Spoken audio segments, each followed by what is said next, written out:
Hello, everyone. It's me. I'm on my own. This is going to be fun because I am literally flying solo today, but I have friends in high places. Come to those in just a minute. Welcome to the evening of the 28th of October, and it is the Pro Synth Network live show. It's a bit manic here, so excuse me if I'm rambling a little bit. It's episode 134. I am joined by the lovely Kent Spong as well. He's just come in. Hello. Literally. How are you? Literally Yes. just jumped in. But before we come to Kent, and before we do any of the intro stuff, I don't want to keep these guys hanging around. We have got a bit of an exclusive for you, so strap yourselves in as we head off to sunny Burbank, California, and bring in Mr. Manny Fernandez. Good morning. Here Hello. he is. How are you? I'm very yeah. good. How are you? I'm doing all right. I'm trying my best here. I got Andy Synthaddict with me, who's much more a part on the camera. But since I got some live audio here, I want to take the opportunity, being it's a very opportune time right now, to we're here at the Pop-Up Synth Museum, which is a little extra section they have here at Synthplex. It benefits the Moog Foundation. Yep. And this year, through a labor of love of Marcus Ryle, they have a All Things Oberheim exhibit, and Marcus has kindly said he could spend some time with us with that. So I'm going to follow Marcus around, and Andy's going to hit the gear, and we're going to go ahead and see what's here. Awesome. Right, let's. There you go. Hi, Marcus. Oh, How mate. you doing? Yeah, great to see you, and we're looking forward to you coming on our show soon. Be my pleasure. But thank you ever so much for hosting Manny. Anytime. I parked next to him, so I wrangled him. It just was one of those. Did I spy Stevie Wonder's four voice there? Would you like to see? Oh, we'd love to see it. So yeah, this was prototype number one of Yeah. the four voice. Tom and Jim Cooper put this together. This was, I don't you know the lore basically. Tom had been doing well. He made SEMs, but he was doing a lot of products for Maestro, the phase shifter over here being one of the most successful ones. And one day out of the blue, Maestro said, thank you very much. We don't need any more of those. So he, but he had a little factory and was making products, and they dreamt up this idea of coming up with this four voice and quickly whipped this together. You'll notice it's got brown Tolex on it. And they took this to the NAMM show. I believe that was Summer NAMM of 1975. And everyone was blown away, and they took a lot of orders. And then he went down to a studio in LA. We got feedback. That's Sorry, okay. Rob. Yeah, Went that's to a studio in LA and showed it to Stevie Wonder, who naturally said, "You're not leaving with this," and he bought it on the spot. So Tom, in fact, hasn't seen this four voice since 1975. So he's coming in today. He's going to get a chance to see it. wow. And on the first SEM, you can see it still has the braille on all the controls, and so that Stevie could know what all the controls were. And of course, he knew they were just duplicated. Look at that. So this amazing. was used. Stevie used this on a number of records.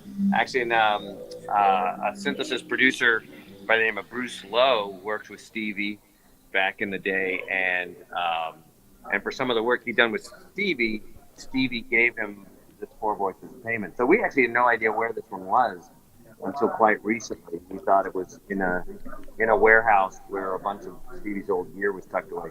But we got a hold of Bruce Lowe, and he was generous enough to lend it to us for this exhibit. So, very Awesome. first four voice. That's amazing, yeah. Quite a piece, yeah.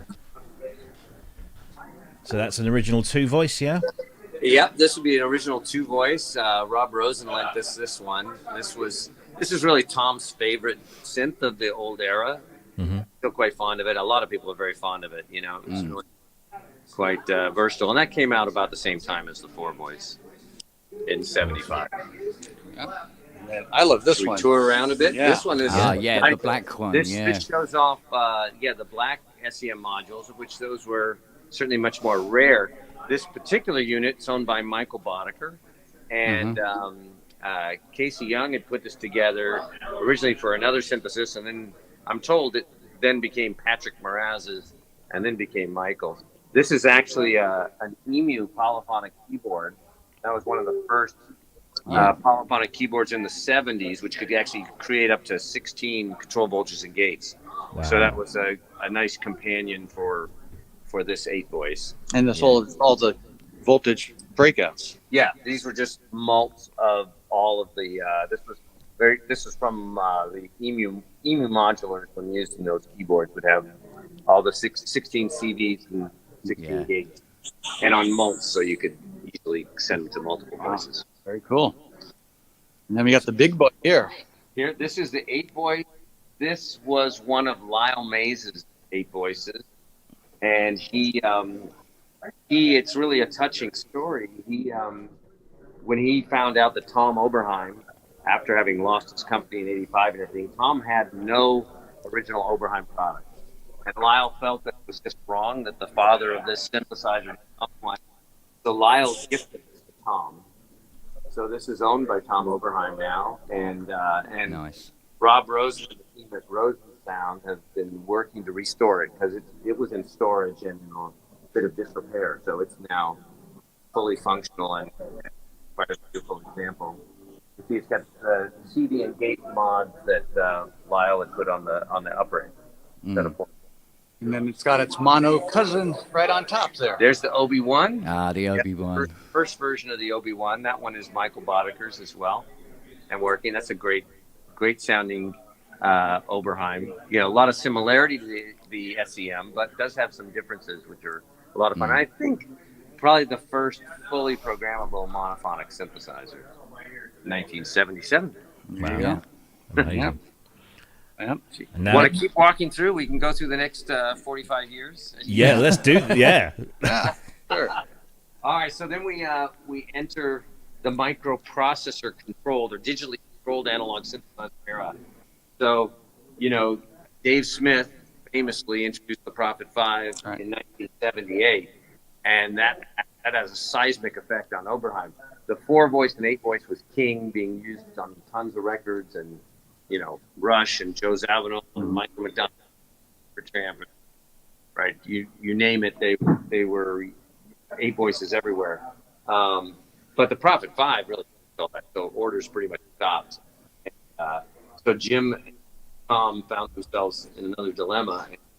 In a very short period of time, 7 months, they took the SEM voice, it's almost identical voice, same oscillators, same filter, except just low pass filter mode, with Curtis chip envelope, which was just the next generation of the Curtis chip envelopes that were in the 4-voice programmer.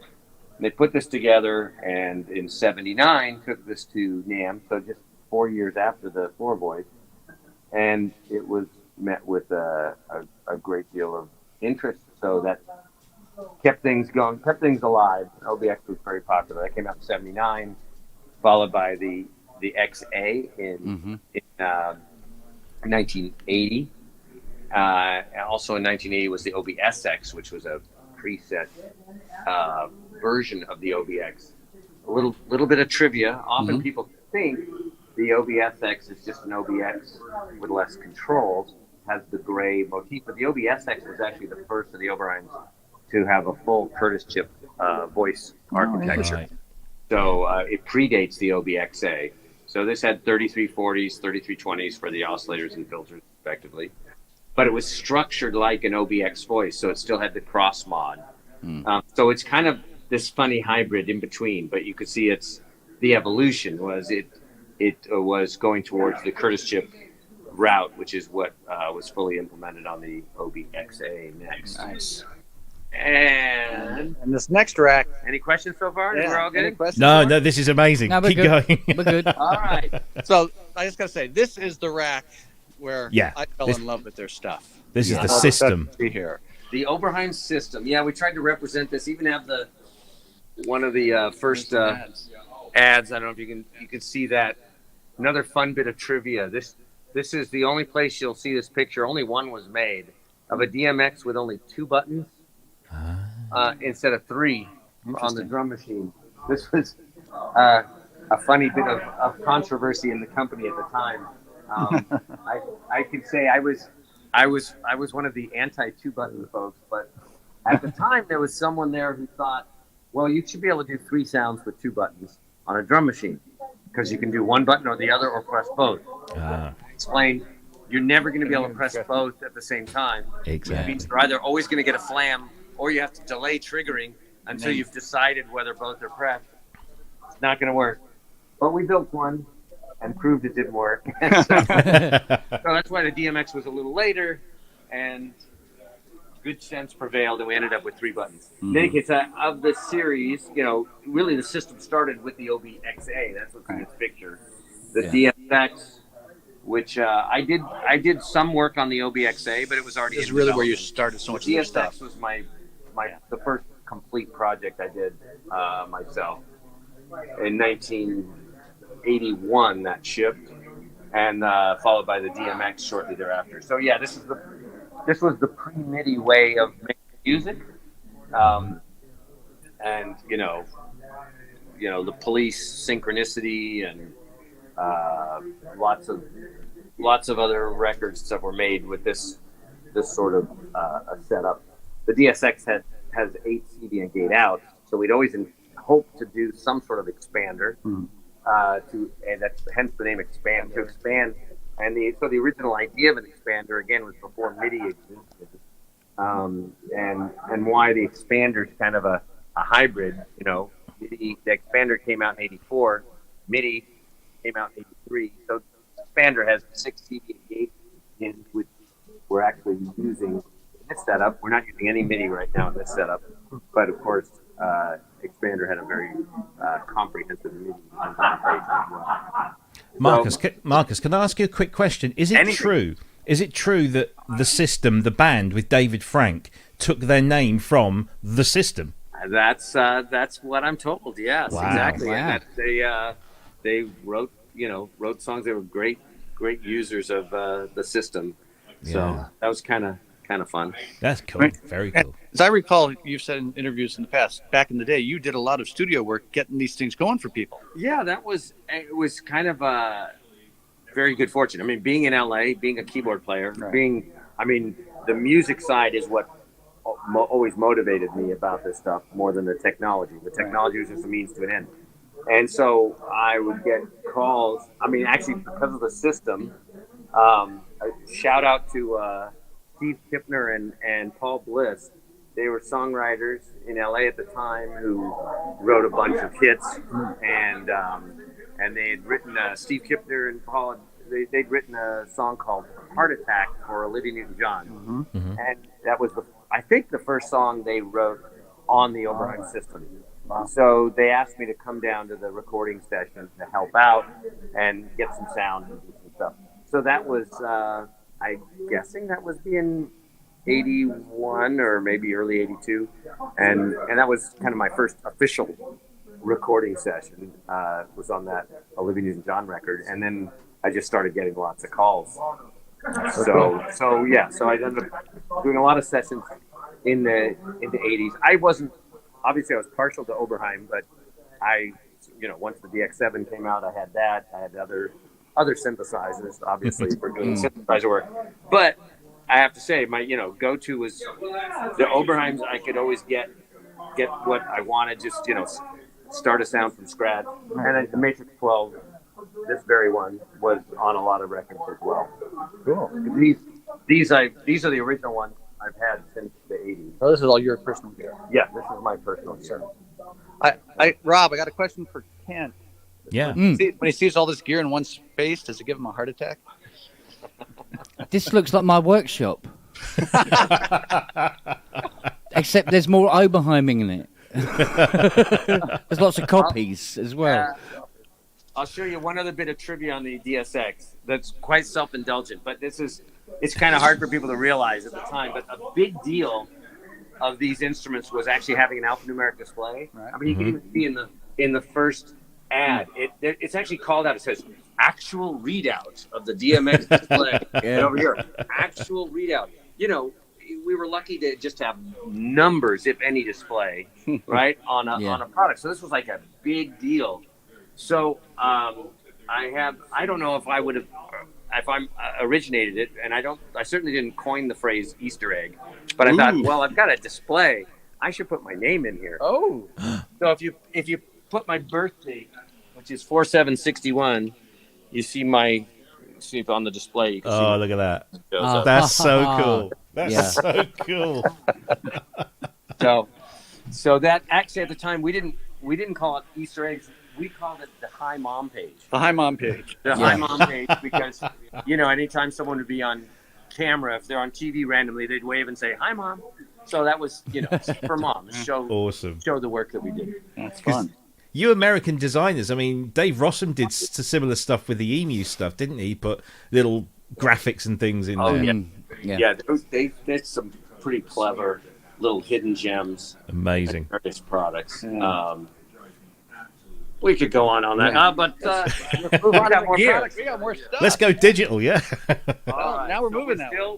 We're still in the 80s, and we saw the expander there. The Matrix 12 was there's the DX with the DX stretch came out in 82 and 83. In 85, the Matrix 12. This was the last of the grand synths I worked on in that era. This was kind of always my dream. Another bit of trivia is that the expander had a single 6-voice board, and the Matrix 12 has a main processor board that hooks up to 2 of those voice boards. It actually was designed to be able to handle up to 4 of those voice boards. Wow. But never got to finish that. Oh. So sadly, there is no Matrix 24. But if you look at the schematics, you can see there's jumpers to select whether it's voice board 1, 2, 3, or 4. Yeah. But this is still a favorite of mine.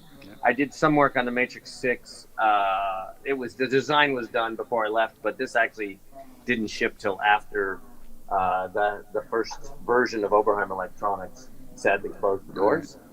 And then it'll be XK, this kind of early MIDI days, so this will be an early MIDI controller. Actually had release velocity as well as velocity and mono aftertouch, so it was nice to use with the expander, and also the Matrix 6R, the rack, and Matrix 1000, all of which had basically the same architecture as the Matrix 6, which was digital oscillators but analog filters. So talk about the Prommer, because I know early on, in the session guys, it was really DigiDesign. I remember started making chips for everything, and then all of a sudden you could burn your own. Yeah, Peter Gocher and Evan Brooks really pioneered that. They were, little known fact, initially their company was called DigiDrum. DigiDrum, that's right. For a short time before it became DigiDesign. And they were making drum chips. They started with the Drumulator. Right. And it was really impressive. And they made drum chips for the Linz and Oberheim. The Prommer was designed by Paul White, one of the engineers at Oberheim. And it was actually a pretty interesting full-featured monophonic sampler. It had some sound mod capability. So you could record into it, play it back, and then, of course, you could burn it into an EEPROM, so you could put it into drum machine. And it would do different formats. So you could do drum sounds for other drum machines besides Oberheim with that. So that came out in 83.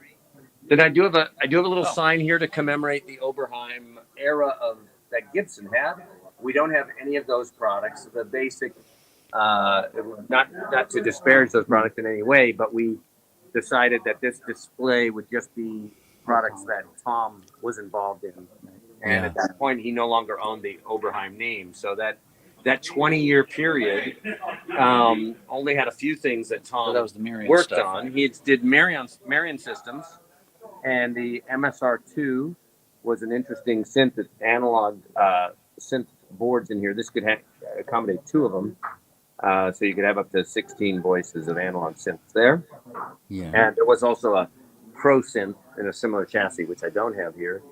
And then he did C-Sound, where he did a few different basic computer audio interfaces, which were very good. They never really caught on. So that, I think Tom might have imagined that's kind of like the end of him doing audio gear. And there was another, 9-year stretch where he was doing other things. And then there just seemed to be this resurgence of people saying, boy, bring back the SEM and folks like Roger Lynn encouraging Tom, and that led to, in 2009, the new SEM, of which there were 3 flavors. This is the SEM Pro. Yeah. And then, of course, the 2-voice Pro, of which this was one of the last ones made. Also, the black. So this was, 2009, 2000. And then in 2016, Tom teamed up with Dave Smith. That led to OB6, which was really the first polyphonic that Tom was the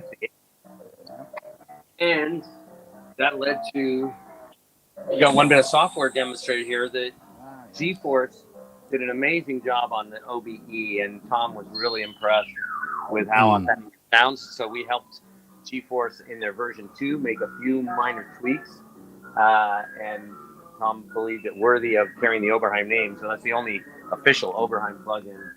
Yeah. And the new last but not least, Yeah. the New kid on the block. return of the Oberheim logo and Oberheim name officially on a real Oberheim synthesizer. Yeah. And that we really had a lot of fun doing, and you've heard plenty about that, so I probably don't need to say much more. Repeat the anecdote you mentioned Fun is that? when I talked about the fun of vintage gear. You said when you guys were developing this, how much repairs? Yeah, that was. I think I might have spent more time in my old Oberheim working than actually developing this, because every time I had to go and do some more measurements or sound comparisons, it reminded me what a love-hate relationship you can have with vintage gear. I still, of course, love all my vintage gear, but they get old, they get temperamental. So I'm happy to have one that I know is just going to work every time. That's a nice benefit Exactly. of this. Yeah, absolutely. There you go. That's fantastic. The world of 52 years of Oberheim in one room. Yeah, that's outstanding. Yeah. Cool stuff. Thank you so much, Marcus, for taking the My time. pleasure. I know we just sort of dropped it on you, so we really appreciate it. Hopefully it came out okay over there on your end, Rob. Yeah, Rob's a little preoccupied at the moment, so he's left the show in my hands, which is insane. Oh, you can handle it. Prevent the soldering iron. Yeah. Yeah. I was actually wondering, did nobody have access to one of those rare dual manual 8 voices? Okay. Yes, good point. The dual manual's not here. Yeah, Boddicker has one, They doesn't are he? very. No, he doesn't have one. They are quite rare. thought they I had figured one last year. I do have a picture of one over there. Yeah. But Craig Lewis, one of the early Oberheim engineers, he has the only black panel dual manual 8 voice in the world. Oh, wow. But he lives in Kentucky, so sadly we decided it didn't make sense to ship that sucker all the way out here. But yeah, so no dual manual represented. And I should mention there were a couple 360 systems collaborate, also not shown here. The Spectre monophonic guitar synth, and there was a polyphonic guitar synth with 6 SEMs. So those are also not here. But that's pretty much it. Everything else is represented. So it's pretty complete set. Yeah, it's pretty complicated, have the- nonetheless. Interface Oh, for my the, gosh. don't forget that. Hold on. The all-important cassette interface for the 4-voice, 8-voice, and OB1. Oh my God. Yes. So, and a few other oddities like show them the levers on the 4-voice here. These were handmade. This was I believe Jim Cooper was making these. This obviously predates the OBX, but this was a mod so you could do pitch bend and modulation on a 4-voice, and obviously that's inspired the levers on the OBX, which then stayed with all the Oberheim. Right. And then, of course, there's the duct tape version. Yeah, this is a little embarrassing but authentic. This was added later for Stevie Wonder when the OBXA came out. The bend box was adapted to do pitch and mod on his 4-voice. Yeah, we glossed over this guy for early on sequencing stuff. They got this running here in the background. What's it? It's counting down measures or the notes? It's notes. It counts individual notes. Yeah, that was 1973. I think probably the first digital sequencer. It was records control voltage and gates. Cool. And you know, we go all the way back. Sorry, yeah. This guy. This was the first appearance of the logo and the first Oberheim product ever. 1970, the ring modulator. This one's in very nice shape for a 52-year-old box. It's in great physical shape. Unfortunately, the ring modulator oscillator is not working in it right now, so it needs some repair. And then one other Maestro product. Tom made 4 different Maestro products. These 2 pedals also came in a Maestro version, and those were just Tom. They were being built by Oberheim Electronics, and for the Maestro brand. Wow. Yeah, Fun, huh? Fun stuff. Yeah. So cool. Yeah, I had one of those digital sequences in my toilet for about 6 months. Yeah, there was. That's Kent's storage area. Yeah, the famous storage area. I think it's gone back. It's gone back to Dave now. He's. Oh, it has. Yeah, I got it all working in the end. But, Very good. Well, Marcus, thank you so much again. Let you get back to curating it and get the other people through there. Oh, there's Rob Rosen. Rob, Kent Spong says hi. Rob. So cool. So, all right. So we're going to tour the rest of the museum, but we're going to let Marcus go on his way. So Thanks. All right, take care, guys. Look Thank you, Marcus. Thank you so much. Yeah, thank you. So we've got a bunch of other gear here. Look at that. Yeah. Oh, You nice know? little mellow. All this stuff is all hooked up to headphones to play with, by the way. Oh, that's So cool. You That's can actually mess around with it. We got a nice Prophet 5 here. Not sure of the rev. Let's see. Big hit sync on the back. Oh, yeah. There you go. So Rev 3. Rev 3. So it should still be working later on today as well. That's right. As long as you don't let Andy Brooks near it, we're fine. Yeah. Sorry, Andrew. Poor old Andy. Oh, We got dear. some ARPs Oh, here. Selena. Yeah. From the Pro Soloist. Nice. Now, this is some stuff that's a lot more modern, but I know it's not very common, which is some of the radical stuff. Yeah. I am not super familiar with these. I'm sure Andy probably is much more than. There you go. Charles. And, all right, Kent, hold on to your cookies. Okay. Oh my God. Oh no.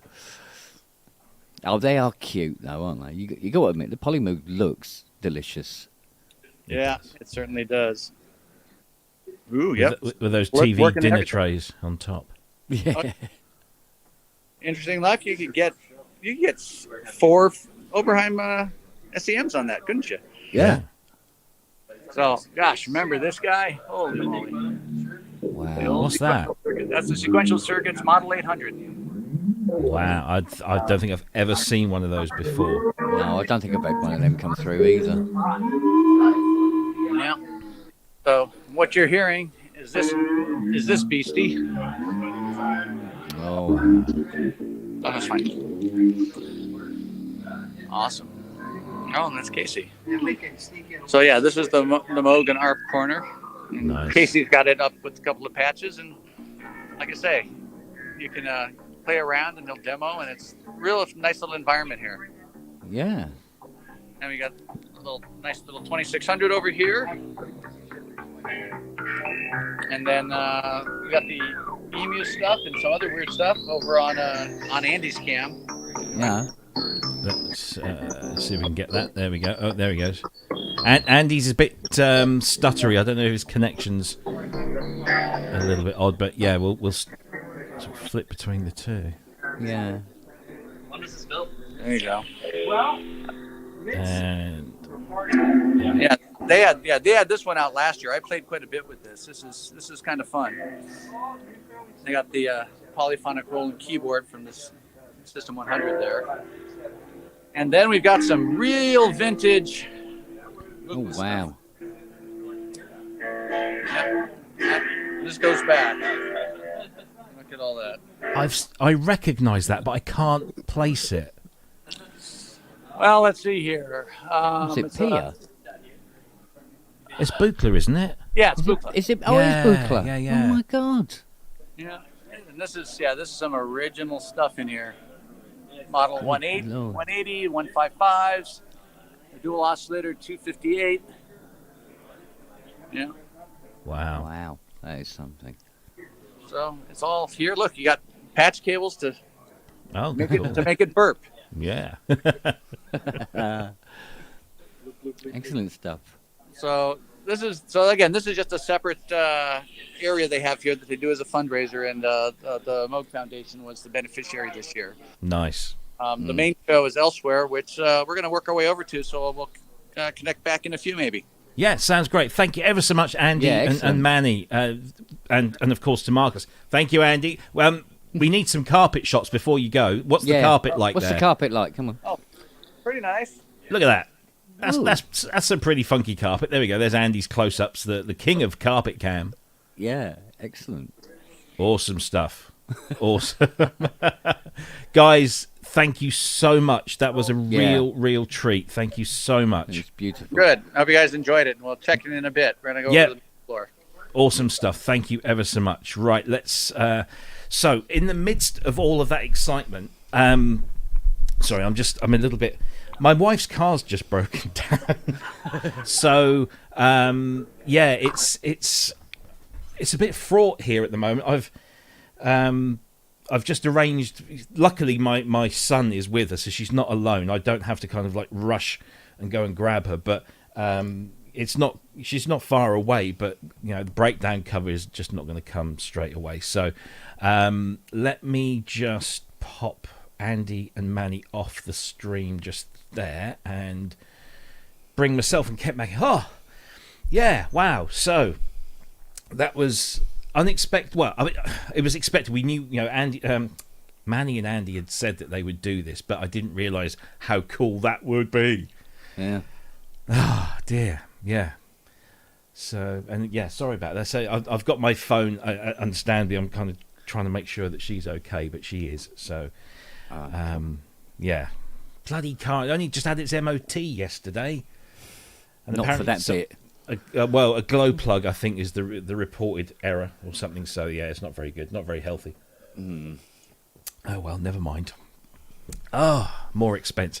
But that was super cool, and hopefully both Manny and Andy will join us again soon and show us some more stuff, some more cool equipment, some more cool people. And first of all, just say thank you to Wagyu for your 10 chuffs, and to General Hilton. Thank you very much indeed. So generous of you. Thank you very much. Super appreciated. I think maybe we can start the show proper now. Welcome. What a first half out. That's just Ben. What have you missed? Ben's not here, as you can tell. Ben's gigging. Oh, he's going to be gutted. And of course, if you enjoyed Marcus, and why wouldn't you? Marcus is going to be live on the show, not next week, the week after. So we're going to have him all to ourselves, and he'll be able to tell us all his stories and show us some of that amazing gear, because a lot of what you saw there is from Marcus's personal collection. So yeah, what a crazy way to start the show in a fun way. And if I appear slightly anxious and jittery, it's like I said, because my wife's car's just broken down and she's stranded with my son somewhere in the Suffolk countryside. But help is on its way. There's nothing I can do. I haven't got a tow or anything, and so whatever. We'll sort that. If I have to rush off, I will have to rush off. There's just no avoiding it. Anyway, episode 134. Welcome, Kent. Hi, how are you? Hello. Hello. Are you all right? So I'm wearing a t-shirt today. I did that. Yeah, I found it. Yeah, we've got some interesting news and stuff to go through. It was going to be a very light news day, but then all of a sudden, some things have popped up. Thank you, Mr. Brooks. That's fantastic. Very generous of you. Much appreciated. I really don't know. My head is right now. It's all over the place. So let's see if we can start how we normally start. If you're watching us for the first time, please do subscribe and share us around and like and comment. And you can do that under the video, and you can do it in the YouTube chat, which we'll try and respond to. If not, you're watching after the show, stick it in the comments section below. If you want to find us on social media, we are all over that. It's the same handle wherever you go, at ProSynth Network, whether it's Twitter, Instagram, Facebook, or YouTube. If you have any questions for us tonight, please just prefix your question with the letter Q. It helps us pick out those ones. Dita, I did see your question, but it came through just as I was getting my phone call from my wife. So if we can get back to... Well, I'll tell you what we'll do. Save that question up there, Dita, and ask it again in 2 weeks' time, and then we'll have Marcus all to ourselves, and we can answer your question about the wood that was used on the end of those things. And Kent, do you know what type of wood it was in the original OBXs on the side panels? Oh, yes, I used to know. Cogitate. It's a hardwood. Yeah. Oh God, what's it? Go out at night with a bicycle chain. Go, come on. I seem something in the hindbrain saying it was oak. Oh wow! But it was a particular kind of oak, not English oak. It was a different kind of oak, but okay, oakish. But then, no, rosewood's the proper something. Yeah, yeah. Well, we'll ask Marcus in a couple of weeks' time, Dita. So apologies, we will get to your question, but it will be a little bit late. Right, okay. I think what else did we have? No, I think that's it. Oh, yeah, if you want to buy some merchandise, you can do at vipergraphics.co.uk. As you can see, both modelling the wonderful T-shirts here. There's hoodies, polo shirts, other bits and bobs. Head over to vipergraphics.co.uk and you just scroll down the main page. You'll see that stuff there. Right. So that's all of that stuff. Let's get rid of that off the screen. I suppose really we should just crack into some of the news. So, Kent, this is going to take you by surprise because it took me by surprise. It literally broke about 5 minutes before we went on air. Okay. And this is interesting. I just want to make sure that I get the right, the right pages. So, is that the one? That's the one. Let's bring this in. This literally just announced, just as we came on air, a new synthesizer from Synclavier. I know. Okay. This is the Synclavier Regen. It's a desktop unit which has a plethora of controls on its surface with kind of touch sliders and buttons and this lovely colour LCD screen. They're claiming it's the new bucket in the Synclavier stable. It supports additive synthesis for full control of 24 harmonics.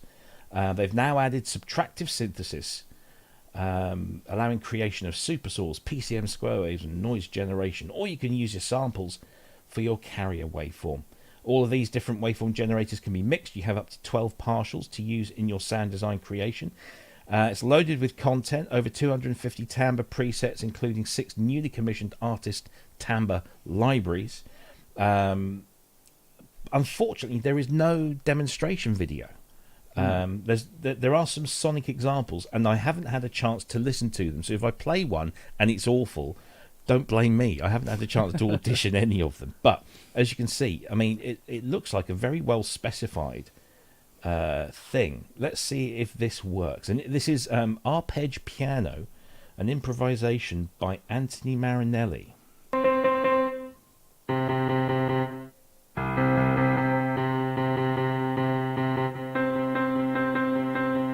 Really spectacular, is it? Oh, don't know.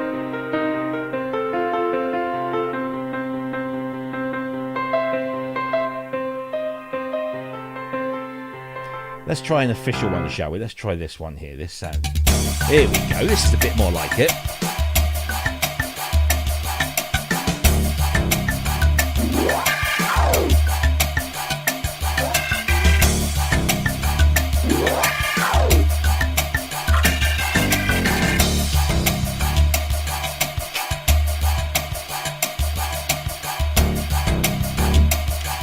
it's a bit difficult to kind of gauge what's going on because you can't see what's going on. I'm hoping a demonstration video will pop up shortly.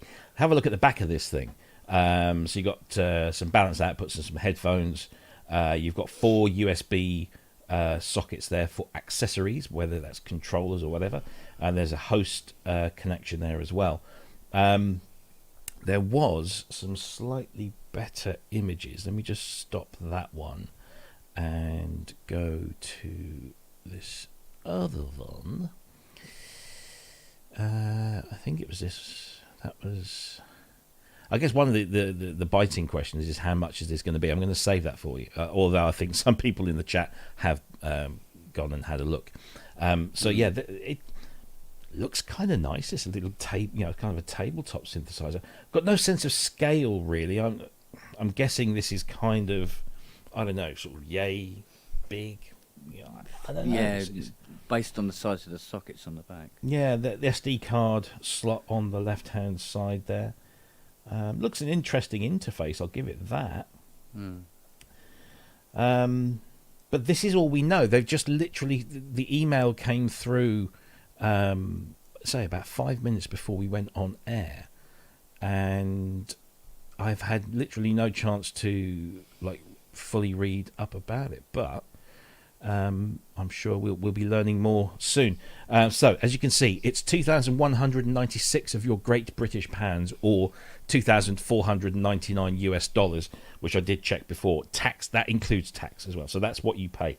You can pre-order it now with a deposit of 1,097, so that's, it's basically 50% deposit, and you can reserve a serial number from their production run. So it's not actually they've not made them yet, obviously, apart from prototypes, it would seem. So there you go. Synclavier Regen, a name from the past is back. Apparently Wagyu says they're at booth 1 at Synthplex, so maybe we can see if Manny can get there. We can ask them, what is it? Yeah, show us, tell us. I'm sure Manny will be super interested in that, being that it's additive and FM and digital and all that stuff. Sorry, I just had another message from you may need a repair at a garage. Oh right, yeah, no Sherlock. So yeah, sorry, it's the RAC stating the bleeding obvious here. So it's wonderful kind of desktop machine. Looks spectacular. We've heard some sounds. I don't really know much about it. Can't say much more than that. But Synclavier are back. I wonder if it is sort of like throwback to the original Synclavier.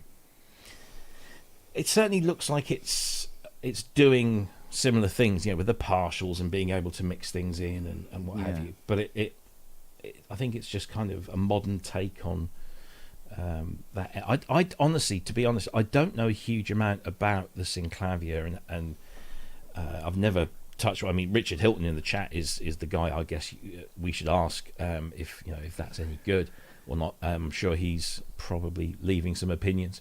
But yeah, it looks like a nice thing, and I will.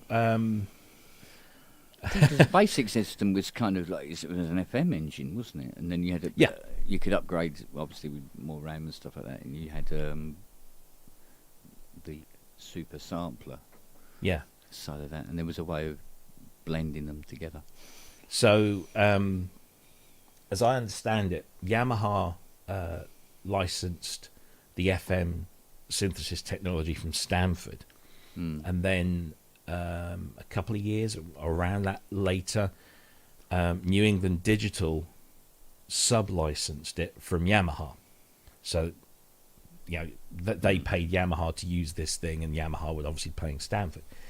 But the way that Synclavier did FM was different to the FM that we saw and became to know and love, certainly this neck of the woods, as Yamaha did it. So it was a very different and more powerful implementation, but it was still FM synthesis, or that a nature of things. So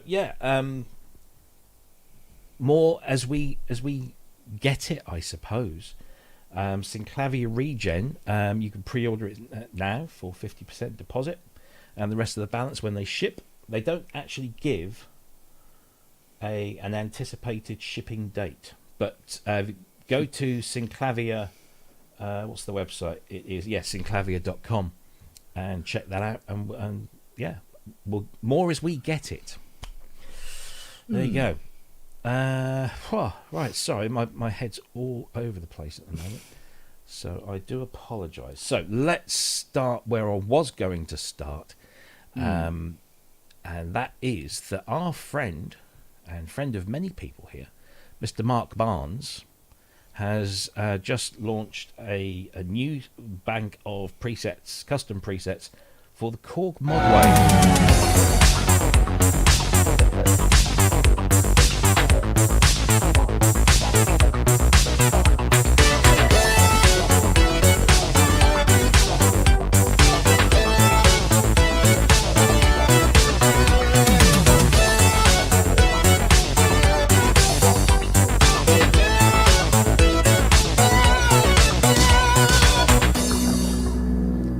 So as we know, Mark has done some incredible sound design for the Modwave, the Wave State, the Op6, all of Korg's kind of, I don't know what they call the collective, what the collective name is for those small 37 key keyboards.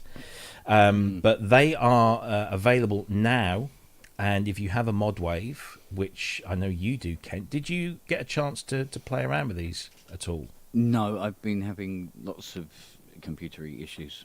Sure. Yeah, it was why I always was even late tonight because the computer wouldn't fire up. Oh no. But if you want these, if you have a Modwave, or if you have any of those synths, you can go to Mark Barnes Sounds, which is simply markbarnessounds.com. They're a mere $7.99 for Volume 3, and all the other volumes are a similar price. $9.99 is the normal full price there. But if you are a Modwave owner and also owner of other sounds or other synths that are covered by Mark's stuff, there you go, Wave State, Minilog, Op6, there's all there. Hydrasynth stuff there is there as well. Lots of stuff, ridiculously cheap, and some really, really cracking patch designs in there as well. So they are available now. So please head over to markbarnessounds.com. and you can fill your proverbial boots. Right. So that's that. How about, let's have a look. You've been getting into your MPC again, haven't you? Yes, dear. You've been doing. You've been taking part in. Is it Mr. Wiggly and Inky the Cat's MPC school sessions? After fashion, yes. Indeed. Yeah. So there is a little bit of MPC type news in that they have released a new instrument for their MPC line, and it is based on this.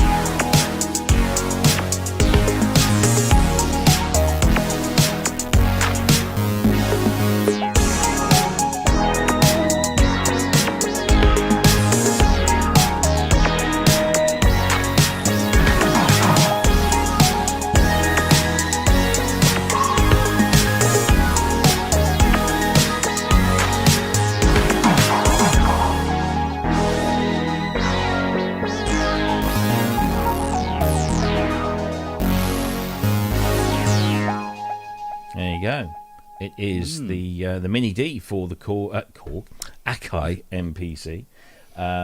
It is available now, and it's normally $99.99, but you can plug it into your MPC for a mere $79. Sorry, it's not a 99 on the end. It's just 99. So it's 99 or 79 introductory price.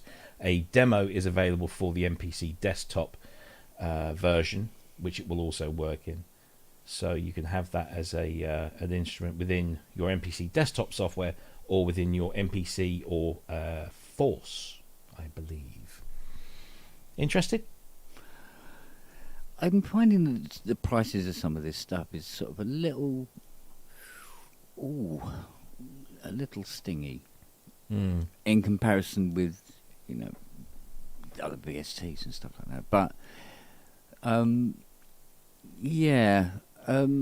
don't know. I'm in two minds about adding more stuff to the MPC that already exists in 5 other different flavours on the computer just next to it. Yeah. If you see what I mean.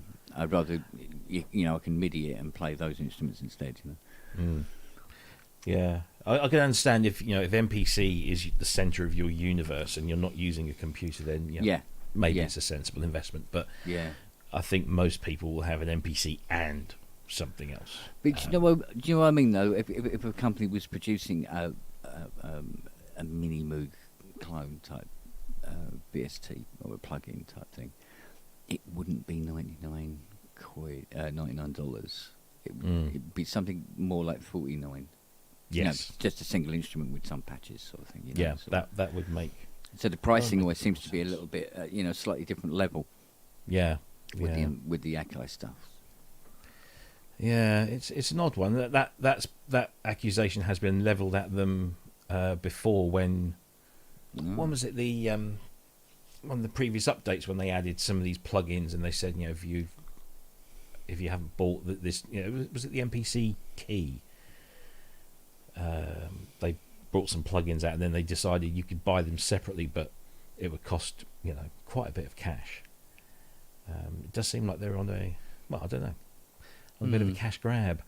The other MPC news, of course, was this, which is the Force Update 3.2, which has just dropped. Comes with new sounds page, air flavor, amp sim, new granulator, and much more. So quite a bit that they've squeezed into that, which is a free update for all Akai MPC Force users.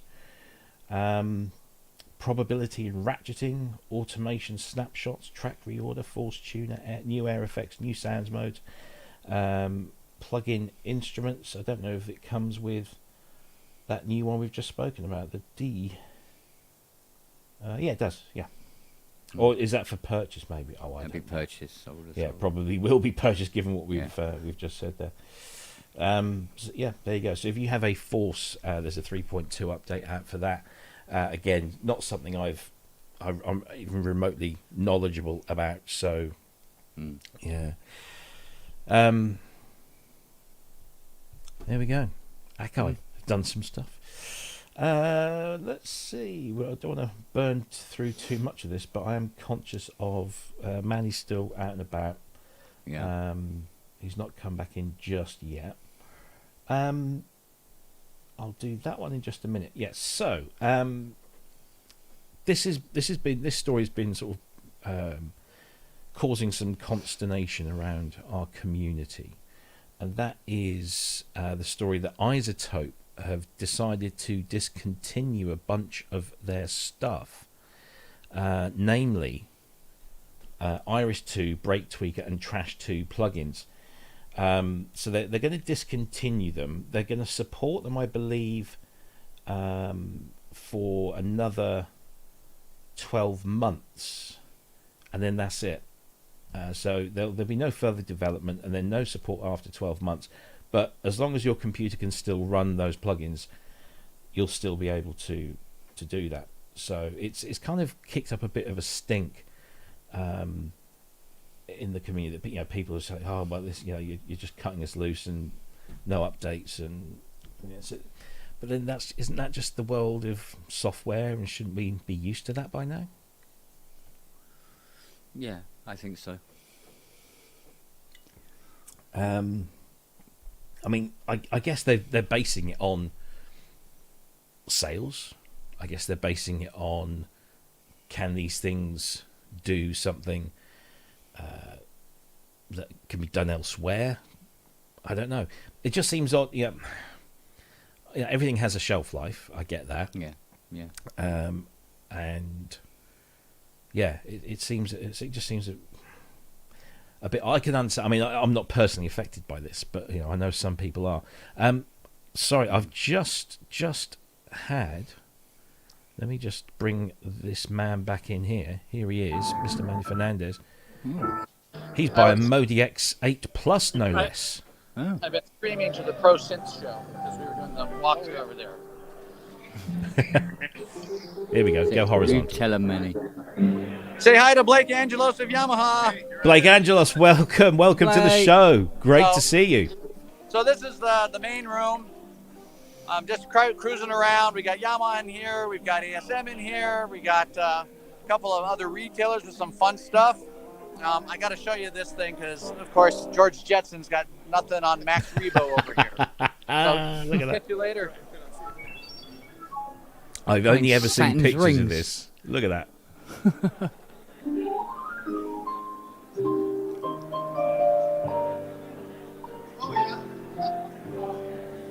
Have to jump to the left to transpose.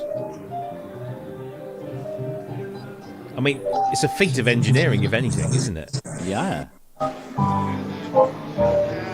the Rossum stand.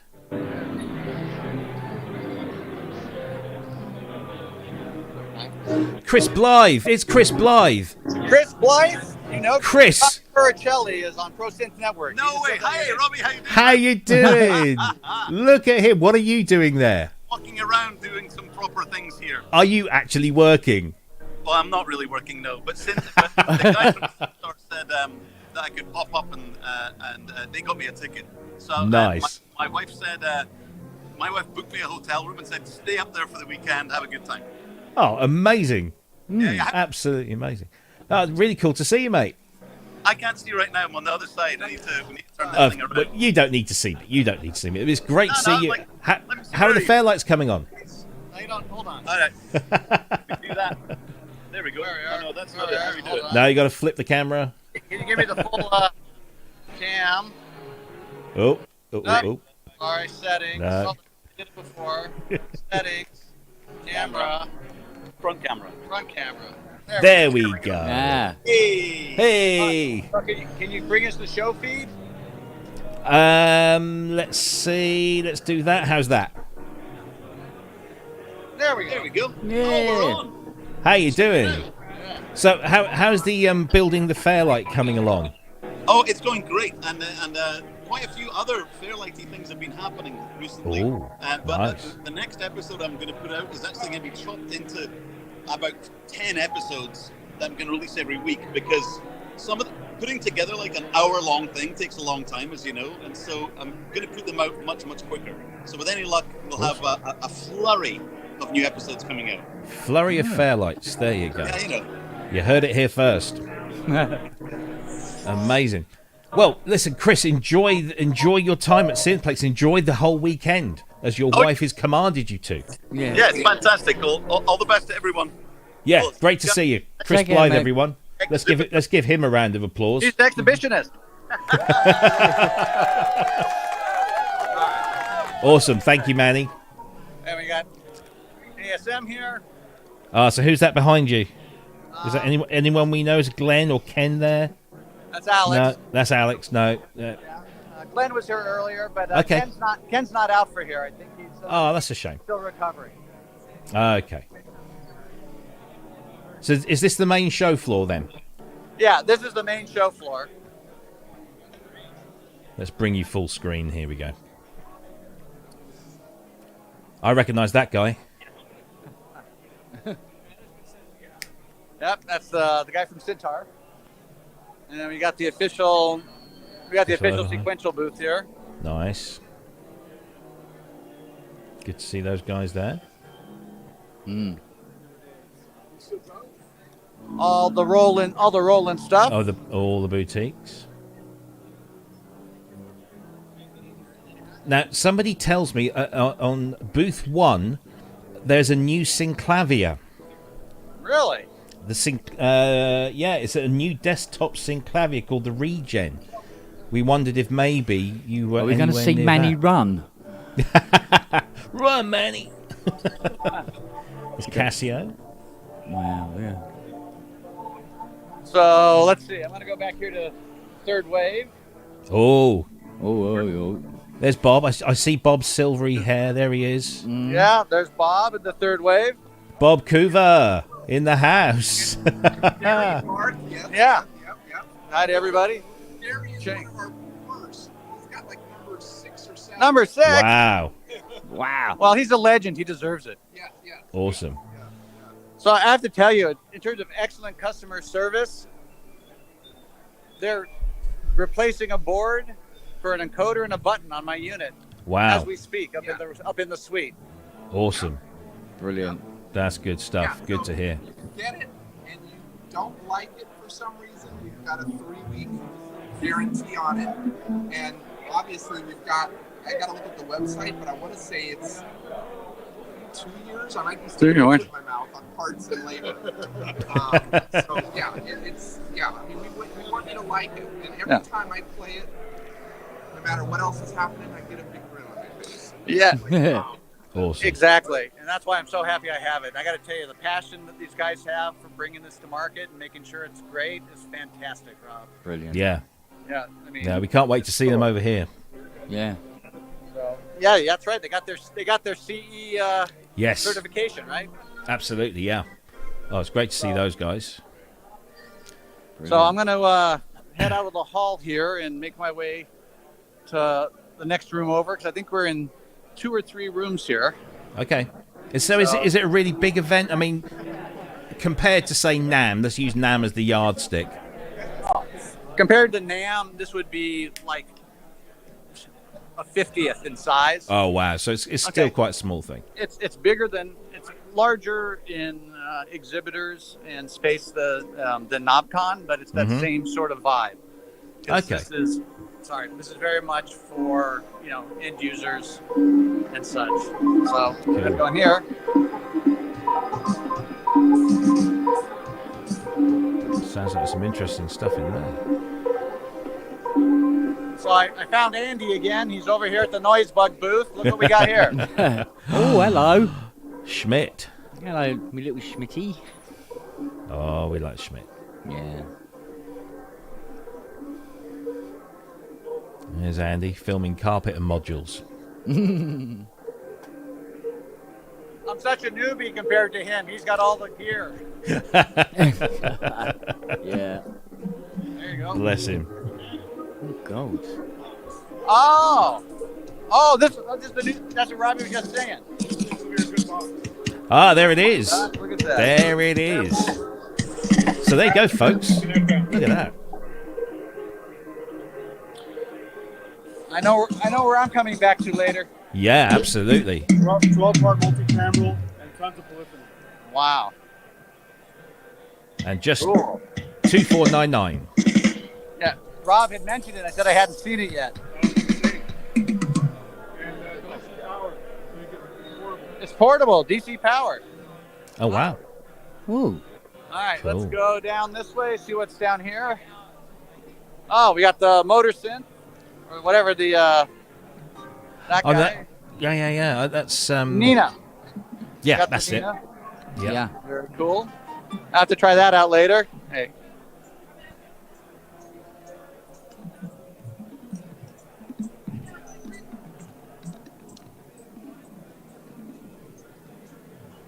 Lots of modular there. Yeah, lots of it.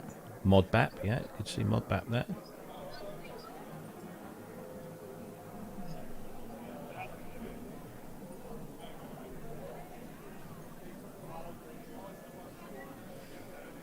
Yeah, it looks like a really all sorts of event. fun stuff. Yeah. I got Amazing. sitting over here. I got to say hi to Skippy again. No, he's busy talking to Athan.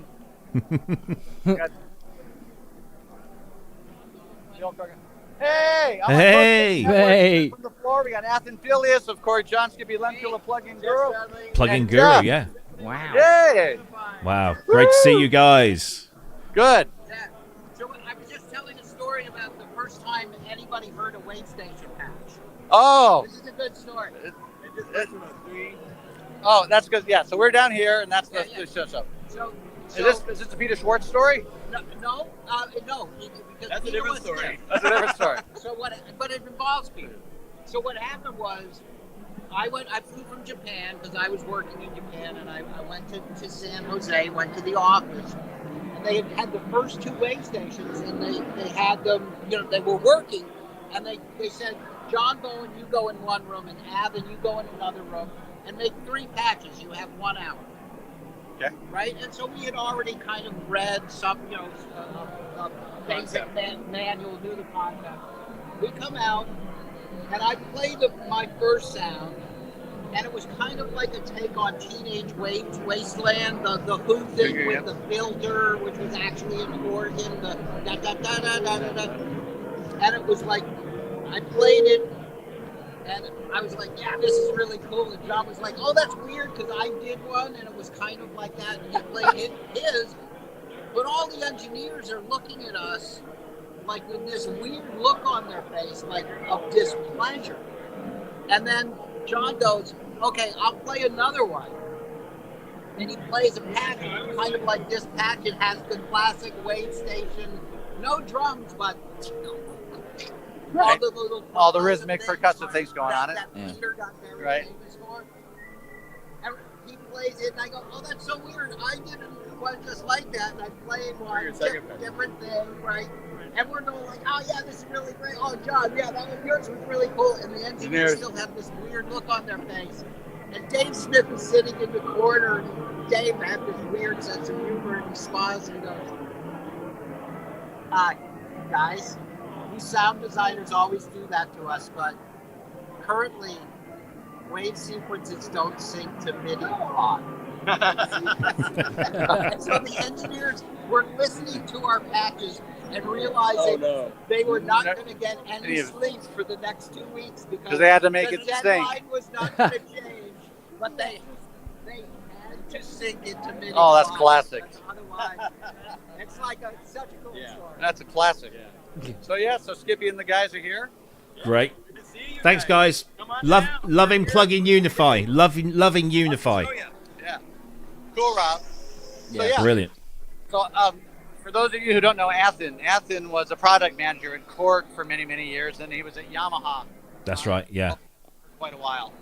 And so I had a chance to work with him in both areas, and he was instrumental in the development of the motif. Okay. Oh, look what Andy's got. Schmidt. Hey. Can't afford the synth. Get the flyer. Yeah. All right, so. Is there another room on the other side too? The big one in the middle? Yes. Well, we'll let you guys go and wander, and then you come back to us when you're settled somewhere. And all right. Yep. Brilliant. Guys, thank you ever so much. Manny and Andy, thank you so much. And we will see more of them a little later on. Oh, it's just brilliant, isn't it? Mate, can you imagine going in there and you got money in your pocket? Oh, you wouldn't have it in there for long, would you? No, you would not. Jeez, yeah, good stuff. So, Synthplex, everyone. If you are in the Burbank, California area, or can get to the Burbank, California area, it's there all weekend. I don't know what the entry requirements are, what the ticket prices are, but let's just bring up this. So there you go, Synthplex. Lots and lots of stuff. There's going to be loads of talks and events and exhibits, and loads of events on stage. Jordan Rudess, Keith Emerson Band, all the big names are there, and lots of the smaller ones too. So do go along if you are anywhere in that neck of the woods. That's fantastic. Thank you ever so much, Manny and Andy. We'll catch up with them in just a little while. Right. Let's see. Do you want a freebie? Does anybody want a freebie? Would you like a freebie? Go on. If you want a freebie, you can go right over to it is Audio Plugin Boutique, I think is the name. There's so many websites that sell plugins that are called Audio Plugin something or Plugin something. I always get them confused. It's Audio Plugin Deals. There we go. Get it right this time. Audio Plugin Deals. Oh, is that the one with the red whatnot? With the little blue. That's it. Blue light. Yeah, blue or red. Yeah. So this one is it's only open now for it's 2 weeks, so we're already like halfway through the first day. You can get Arturia's Tape Mello-Fi plugin, which is an effects plugin based on the Mellotron, which is normally $99. You can get that absolutely free of charge. Absolutely free. Hang on a minute. Sorry to interrupt. There we go. All the nice people in the computer. My God! It's Kim. It's him. It's Kim and Dr. Mike. Look at that. How are you, gentlemen? How you doing, Mike? Hi, great to see you. It's a wonderful, wonderful show. Everything's great. Buy my book. He's got legs. It's fantastic. Such a great community of people here. I've seen, you guys, if you've already had the tour, you've probably seen a lot of the things. Oh, we've got audio issues. And no, he's back. He's back. There you go. There we go. Yeah, I did a talk this morning on collaboration that Manny was kind enough to stop in on. It's been good. It's been really good. We're looking forward to 3 days of, just immersion in the whole electronic thing. I'll get online later if I can, but in the meantime, hello to everybody. Thanks for the good wishes, and we'll talk to you soon. Yeah. Yeah. Looking forward to reading the Roland book. Yeah, so do I actually. No, this is the first time. You'll get better audio this way. There we go. This is the first time I've actually seen the. Oh my God! Look at my hair. This is the first time I've seen the actual hardcover. I have a pre-pressed soft cover that I got at NobCon last month. But no, it's beautiful. It's just. There it is. I mean, accordions.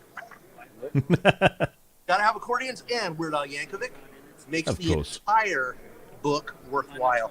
No, we've got a little of everything in here. We've got guitar pedals, we've got a lot of great interviews, early piano keyboard designs. Later on, we have synthesizers of all shapes, sizes, and the whole 9 yards. No, it's a really, really fun book. We've got if people are wondering why you should get your hands on this book, if for no other reason. Where is it? This page. These are, let me just from left to right. The guy who designed the Juno 60 next to the kid that he advised on the JU06. The guy who designed the JX3P next to the kid he advised on the JX03, and the head of the design team on the Jupiter 8 next to the kid he helped design the JP08. They are all interviewed in here, and that's only one of the things that we've got to show y'all. Amazing. So, it's a beautiful book. If you're into Roland at all, you're definitely going to want to pick it up. Fantastic and, stuff. Excellent. Thanks for stopping by. Love you guys, and we'll see you soon. Yeah. Great to see you as always, Mike. Right. There we go. Of course. There we go. There we go. We got Michelle. Michelle. Here with the Moog Foundation. Mishi. Let's see if we can get a hello with Mish. She's making a sale. This is important. This book is great, by the way. I'm about just almost halfway through it. I have to is that the switched on? Yeah. on, yeah. Yeah, it looks great. Looks really good. And what's really nice is it's not just about the gear. It literally is a biography, and it has a lot about Bob's background, upbringing, and all the early stuff that the Moog company went through it. So it's really, really quite. So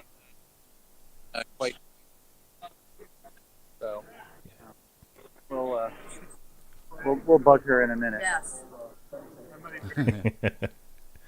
She's looking over here saying, what the hell is he looking at? Silly me! I should have brought. Actually, I'll bring mine later this week and get it signed. Yeah, absolutely. Definitely do that. It does have Just to indulge for a second, I got Rob Puricelli and Kent Spong on Pro Synth Network streaming live. They wanted to give their regards. Hello. How are you? How you doing? I'm good. I'm so happy to be here. We miss you guys, though. Yeah, miss you too. You're looking great, by the way. Oh, thank you. She's got her SoCal tan rocking. Yeah. Exactly. Yeah. How's it going? Have you sold lots of books? We have the books are doing great. They actually sold out of the first print. We have like the last 8 here. Wow. Already sold 4 of them. So yeah, there's been a lot of interest in the book. Amazing stuff. And Manny holding the camera there, he took us around the exhibition there, which I guess is all benefiting you guys this year. Yeah, which is wonderful. I just went That's there quickly to grab something from Marcus, but particularly a bunch of great stuff in there. But that Oberheim collection. Really wow. Yeah. Marcus said that is it's a once in a lifetime opportunity. Not going to be calling it out again. So Yeah. not only is that collection, then Tom will be here up there again. So Yeah. Fantastic stuff. Yeah. yeah, Great to see you, Michelle. Have a Yeah. great weekend. guys. Come back on the show soon, yeah? Okay, I would love to. Kent, did you Very see cool. Kent? Kent, say hi, quick. Oh, let me turn Hi, it around. Hold darling. on. Wait a second. Wait. Second. There we go. I'll give her the Wait. camera. You hold the phone. There we go. So, Say hello, Kent. Hello, my darling. all right. Not so bad. Let me hold on. Wait. Let me do this. Let me do that. There you go. Hey. Hey. Oh, nope. No. Other hand. There we he go. is. There you go, baby. Hi. How Hi, are darling. you? I miss You're all right. I've And been you. Thinking about, I've been thinking about the two of you over the past couple of weeks. Ooh. Oh, yeah. Well, I mean, with the state of political affairs and all. Well, We're keeping our heads down. Yeah. Yeah. probably We're- a good idea. Yeah. We're taking over from you guys. So, Yeah. Amazing to see you, Michelle. Absolutely yes, you amazing. guys too. Thank you for bringing me on like this. It's awesome. No, That's Manny's cool. doing all the hard work for us today, so that's Yes, he fantastic. is. Oh, this is so hard. Yes, he is. All right, I'm gonna let him take over. Okay, have a Is great that- weekend, Michelle. Take great care. Is that Bye-bye. a minute behind you, darling? Oh, you're welcome. All right. So yeah, they got nice merch here. So if you guys, Did I see? Was it a minute? Was that a Moog minute behind Michelle? Do you know? it is a multi-Moog. Let me get a picture. Mine. There you go. That is Eric Norlander's minute mode. Oh, it is a minute mode. It's Eric Norlander. Mr. Norland. I saw a video of him earlier on playing on a 2600. I think next door Yeah. at the he art Yeah. booth. Well, so there you go. Cool stuff. So Kent, do you have one of those in the bathroom? No, it's gone back now. The customer's got it back. Cool. So I was actually going to be working my way over to Dina Pearlman's talk. Yeah. So here's the their booth with all their awesome gear here. Going Hey, good to see you. Some amazing stuff there. good. So Blue Marvin. Look at that. all that fun Blue stuff. Marvin. Yeah, a real Blue Marvin. A real one. That makes you feel all tingly inside, doesn't it, Kent? Oh, yeah. So I guess Dina's off preparing, is she? Or She's actually speaking. She started about 20 minutes ago, I think. oh wow, okay. Sorry? Is that Kent? Kent Spong, yes. Oh, I just sent you an email this morning. Did you? Someone told me that you had one of these in your garage, and I was like, ran over or something. Yeah. It was a grey Marvin. A gray Marvin. Yeah, they backed over it with a Land Rover. You still have the case for it? Because someone shot my hand up. Yeah, the case is still out there. Yeah? Yeah. Interesting. Well, answer his email. Yeah. Yeah. I'll look through that. Do that, Kent. Come on. Yeah, I know. Cool. I leave that to my assistant you go. normally. Just one of those random things. So yeah, I'm gonna walk over to the hotel and catch Dina. Okay, yeah. Cool So stuff. I'll be back. Fantastic. Thank you All again, right. Manny Fernandez, everyone. Hey. Look, do you ever get the feeling you're the centre of the universe? I know. Brilliant. What? Brilliant. Absolutely brilliant. I love this. Oh, dear. Oh, fantastic stuff. More from Manny. We've only got like about 40 minutes to go. But yes, wonderful to see Michelle as well. Yeah. It's a shame that Dina's busy doing her stuff because it would have been great to have the pair of them together. It's Yeah, like, bookends. time will collapse in on itself, wouldn't it? So, Yeah. Oh, amazing stuff. Right, so more from Manny and Andy as we go through, I'm sure. So what we were talking about this thing here, which is Arturia's Tape Mello-Fi. It's free. Go grab it. Audio plug-in deals. There's no purchase required. You literally just go in there, add it to your basket, and check out. And no money shall leave your wallet or your digital banks or anything like that. So go and grab that if you want it. It's good. It's fun, and it's $99. And if you don't like it, you've not lost anything, as we always say. So there you go. Right. So what are we left with? Let's see. Well, I guess seeing as we had the guys from Oberheim, I don't know. Is Manny trying to get my attention there? He's hang on. Manny's trying to. Here we go. Let's see if we can sneak her. I think he's gone in on a seminar. He has. Let me just. I have to be quiet now, okay, everyone. There she is. Another little strange connection with the movies. Are you all familiar with Steven Spielberg's Shaw? Alright, so this is my mom was one of the early interviewees. Oh, and he's gone. Just like that, he went. He disappeared. But anyway, that was Dina Pearlman giving a presentation. And hopefully we'll get Dina back on the show sometime soon. With my goal is to get both of them on, both Michelle and Dina at the same time. That would be great. Cage fight. Yeah, indeed. So let's see that we've done the Tape Mello. So yeah, as I was saying, I think it's appropriate that given that we kicked off with that wonderful tour of the Oberheim historical stand that they had there, that this video came out a few days ago. It was released on the Oberheim channel. And it is a four-way discussion between Dave Smith, Tom Oberheim, Marcus Ryle, and Tony Karavidas, and it is brilliant. It's only 15 minutes long. I wish it could have been longer, and I'm sure there's probably lots more footage.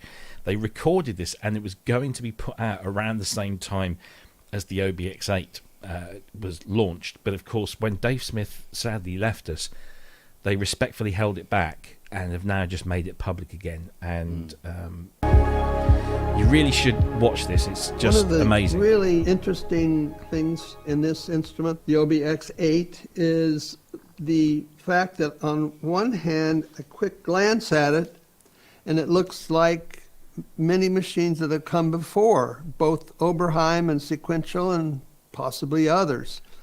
But this represents what I consider not only is it the present but the future, in that we're taking the basic concept of analog synthesis, which have been explored for now 30, 40 years, and refining it, combining different features, but it's a new machine. It's a new machine doing things like an old machine, you might say. So there you go. The brilliant Tom Oberheim there with this brilliant video. There's him, there's Dave Smith, there's Tony, and there's Marcus, and they have this wonderful discussion, and it's just so relaxed, and it's a very powerful thing. Really great to see. We've got another interruption. It's only bloody Ben Simpson. All right. Mr. Ben. Hang on, Ben, I've got something for you. Are you ready? Yeah. What a wanker. What was that? What a wanker.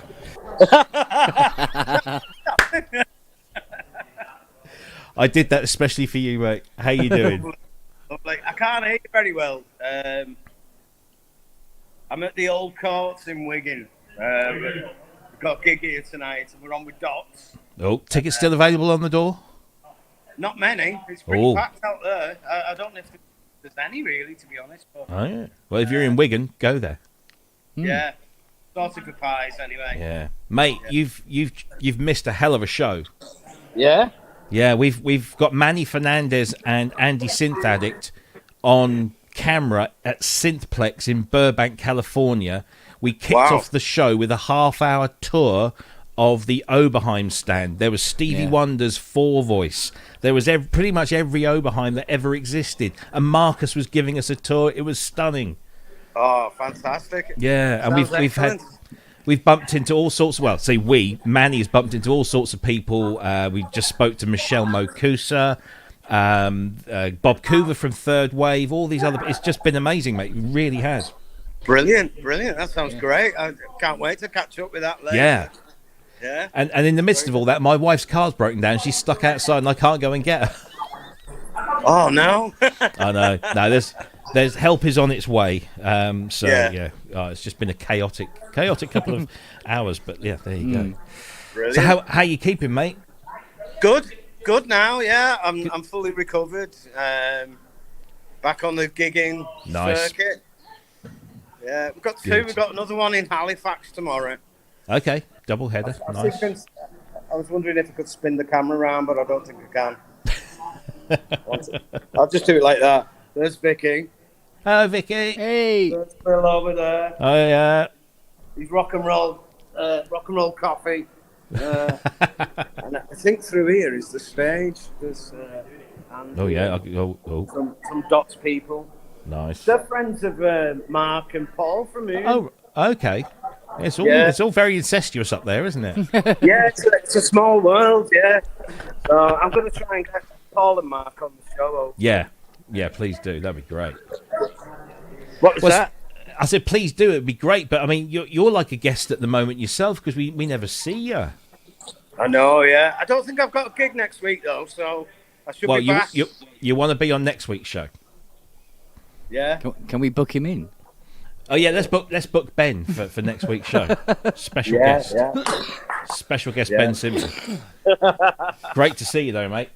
Yeah, well, I just thought I'd show my face, so everybody knows I'm still part of this world. Of course you are. He's not part of this world. Yeah. Good stuff. Well, look. All right then. Well, best of luck with the gig. Yeah. Have a great one. Have a great one tomorrow in Halifax. All right. Electromantics. Yeah. You too, mate. Take it easy. Love yourself. Bye. Yeah, bye. What a wanker. Yeah. Had to do it back to him. Had to do it, yeah. It's now the law. It is. There we go. So there's this wonderful video, which is those four guys talking about the Oberheim, and it's a brilliant thing. Criminally, it's only at like 3,500 views at the moment. It's just crazy.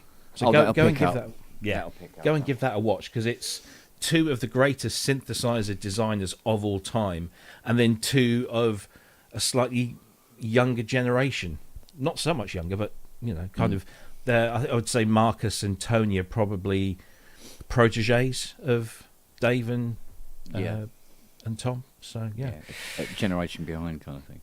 Yeah, exactly. And of course, as we mentioned before, top of the show. If you didn't see it when we were live, go back later on catch up and watch that first half hour with Marcus.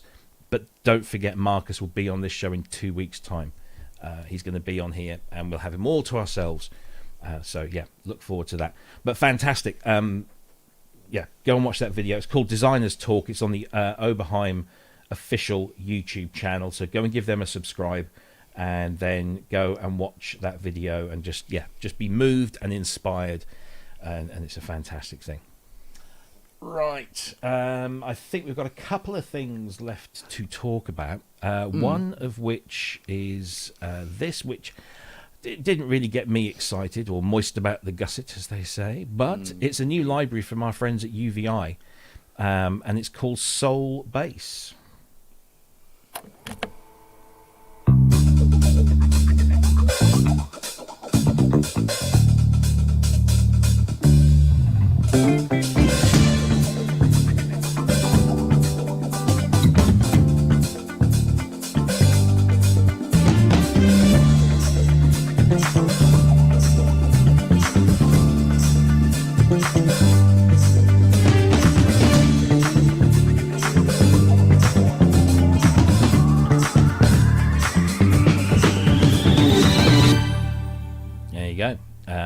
And Venus Theory's got an overview video if you want to go and watch that one.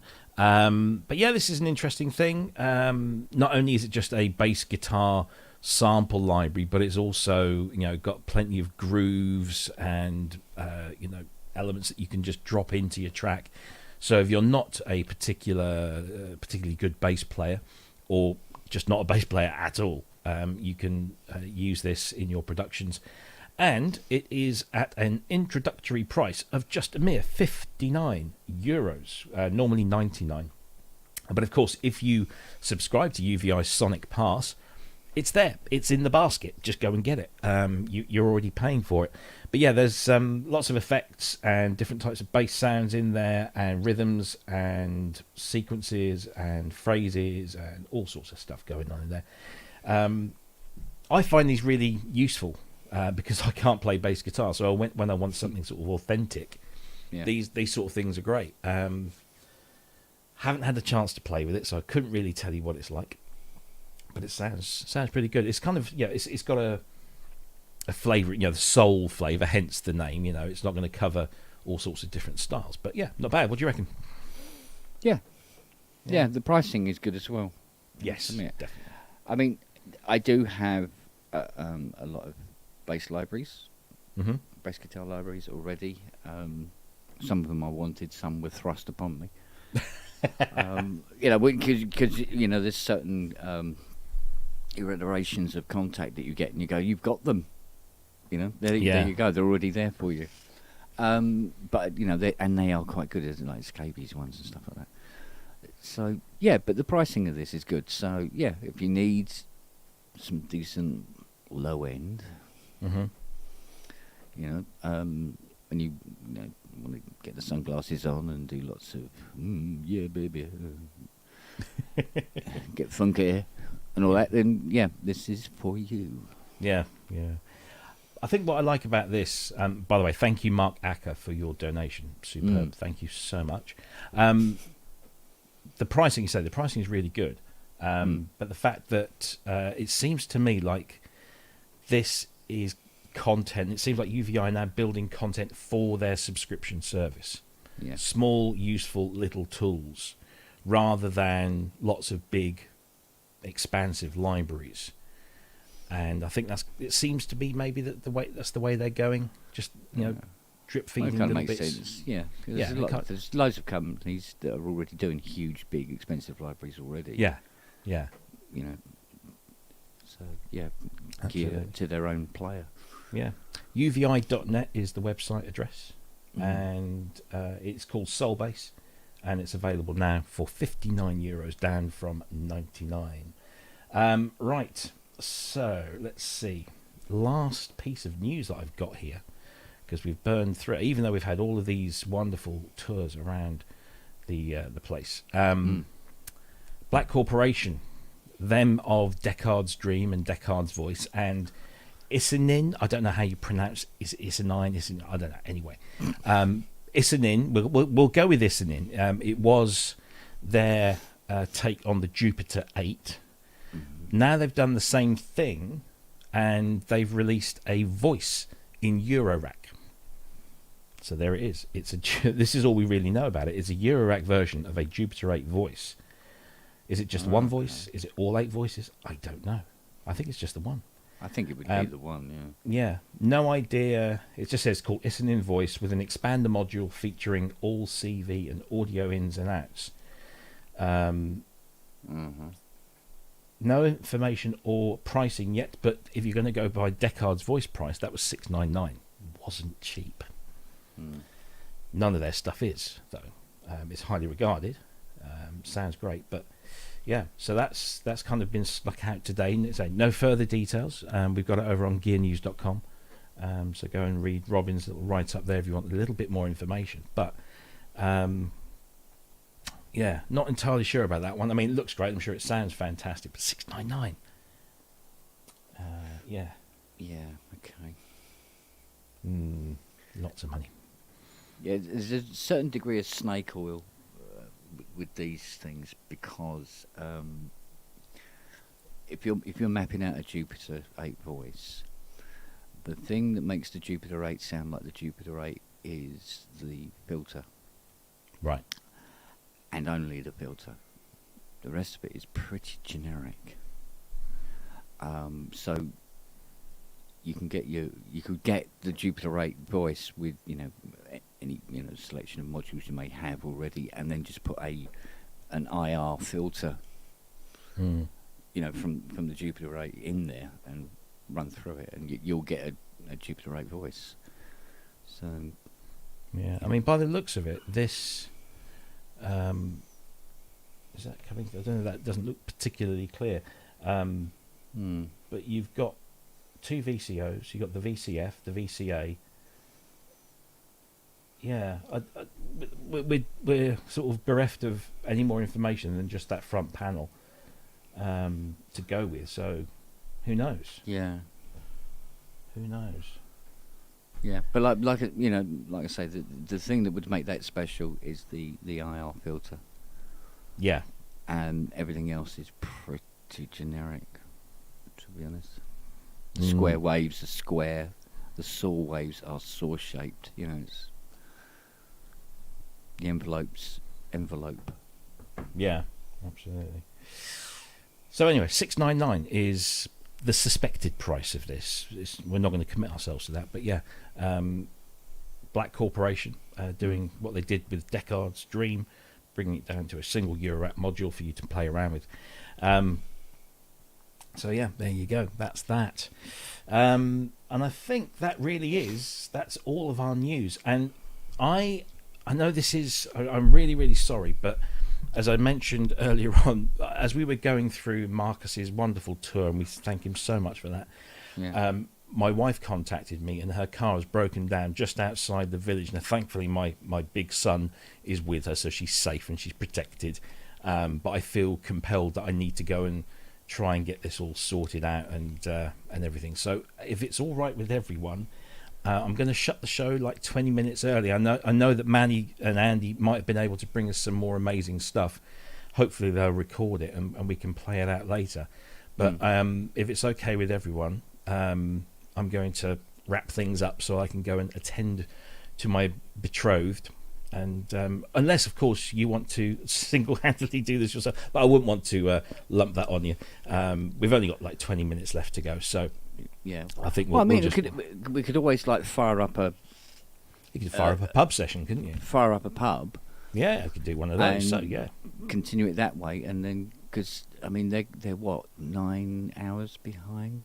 Is it 9 hours? Yeah, 8 hours behind. Well, what I'll do is if I send you Manny's.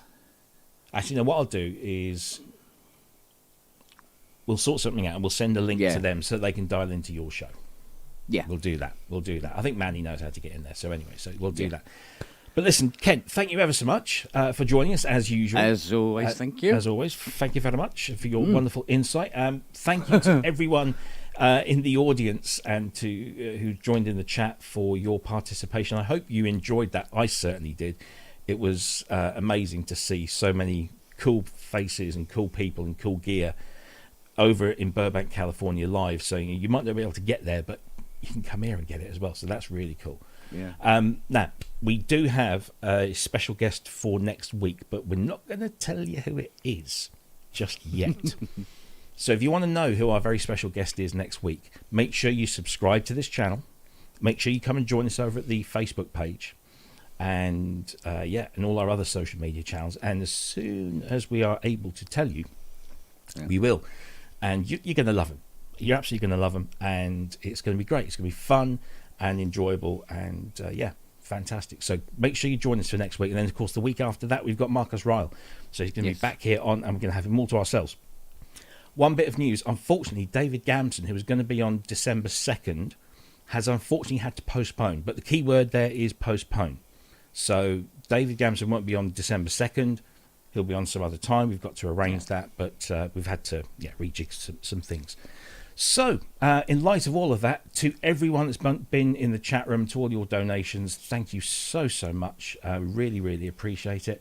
As always, Kent, fantastic to see you. Great to see Ben. Great to see Manny and Andy and all of those there. We will see you same time, same place next week. I'm going to go and get my missus. See you soon, everyone. Take care. Bye-bye. Ta-da.